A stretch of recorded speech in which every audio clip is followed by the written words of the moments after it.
Hello, my name is Asanobu Kitamoto, and I'm a director of Center for Open Data and Humanities, National Institute of Informatics. So basically, today's talk is about introduction of this Open Data Center in the Open Scholarship workshop.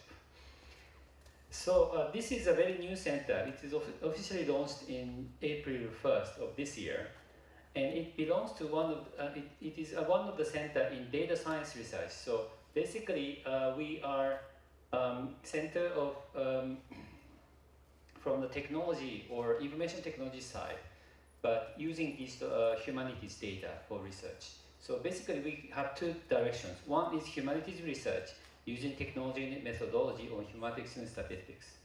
And the opposite direction is informatics and statistics research using humanities data. But I think we are focusing more on this first part, so humanities research. Before this center, I have been working for about 15 years about a project called Digital Silk Road. So it is basically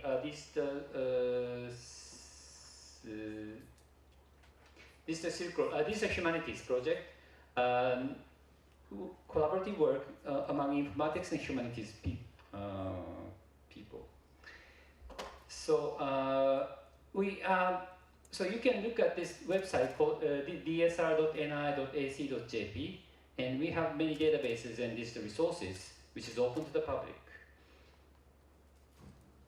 So one of the core database in this Silk Road project is this archive of Toyo Bunko rare books. So it is a collection of 245 books. And it's not very large, but it is a collection of very relevant books in the academic community of the Silk Road. So many people use this website to read through the important books. And we manually transcribe some of the text, but most of the texts are analyzed by OCR. So after digitization of the books, one of the challenges is how to analyze the data that we digitized. So we are focusing more on the geographical or visual data, like this map. And Orel Stein is a British citizen, and did expeditions in Silk Road areas, and he made a very detailed map called Innermost Asia, and we can make a georeference of the map like this on the Silk Road area. So this is a very important book map for research, but we realized that this map is not correct. It has errors. But these errors are not known, so we analyzed that how we can evaluate the error of the map. And this error is actually very important because we have a problem of missing ruins. If many ruins are written on this map, but some of them are missing now because we cannot find the ruins now. But using this error, we can make a matching between the map and the current satellite images. And then we can rediscover the ruins which was written in the book. So this is a kind of very new discovery, and many people are interested in this result. So these are basically research oriented to scholars. But well, we are now in the age of open science.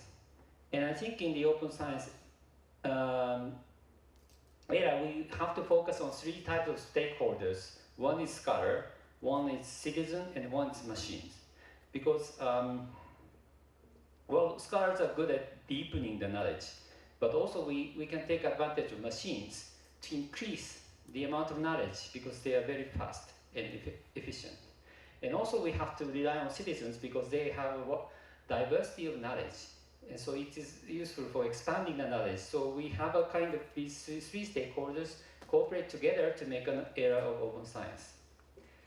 So as an example, we are also working on Japanese old books. I think this was also introduced in other presentations.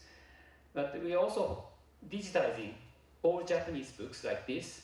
And currently we are releasing 701 books open to the public, which is a CC BY SA license, so anyone can use it for free.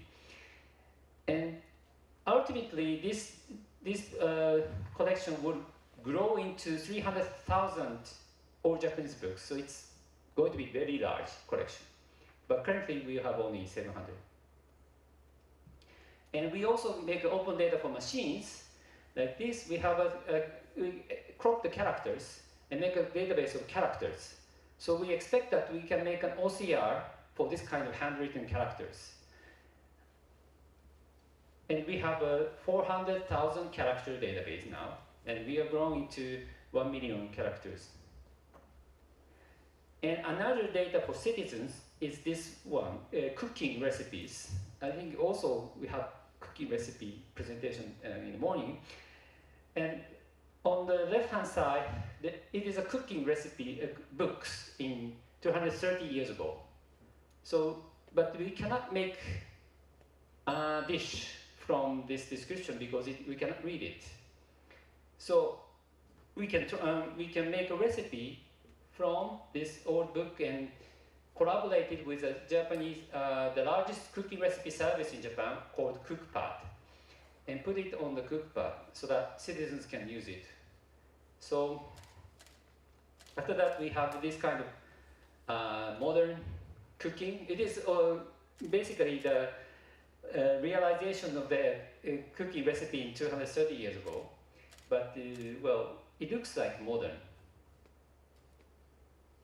So in this way, we start from the old books, but we kind of transform the original data for many stakeholders so that they can take advantage of open data and make value-added products like this. So finally, I would like to introduce this project called Memory Graph, because we will have a workshop on the Monday. So Memory Graph is a mobile app which is about making a new photographic technique that creates a layer of memories. So I would like to show the idea. So basically, this app is to take a photograph from the same place and same composition. So this is the place that is taken now.